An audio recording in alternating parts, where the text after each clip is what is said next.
C'est donc oui pour la création d'un État palestinien indépendant et souverain. En votant pour, 142 pays relancent ainsi la solution à deux États sans cesse repoussée. Mais le chemin de la paix est encore long, comme le souligne le texte soutenu par la France et l'Arabie Saoudite. Cette feuille de route, elle passe par un cessez-le-feu immédiat à Gaza et la libération de tous les otages.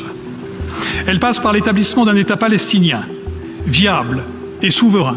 C'est loin d'être suffisant pour Israël qui, sans surprise, a voté contre ce texte aux côtés des États-Unis et de 8 autres pays. Ce n'est pas de la diplomatie, c'est du théâtre. Une mise en scène soigneusement orchestrée pour faire la une des journaux, pas pour la paix. Cela n'abrège pas la guerre.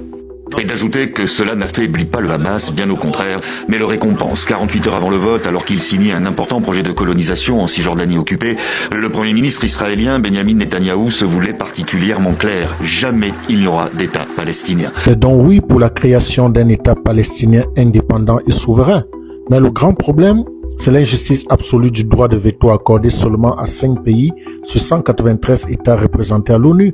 Un seul pays peut bloquer une décision soutenue par la majorité du monde entier, ce qui rend ces résolutions mortes même avant d'être votées. Ce système date de 1946, mais le monde a changé depuis.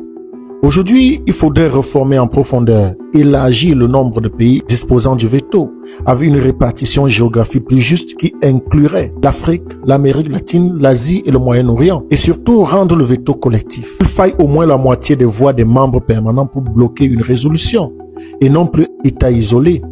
C'est à ce prix seulement que l'ONU retrouverait crédibilité et justice, car tant que ce verrou persiste, des causes légitimes resteront sacrifiées aux intérêts d'une poignée de puissance.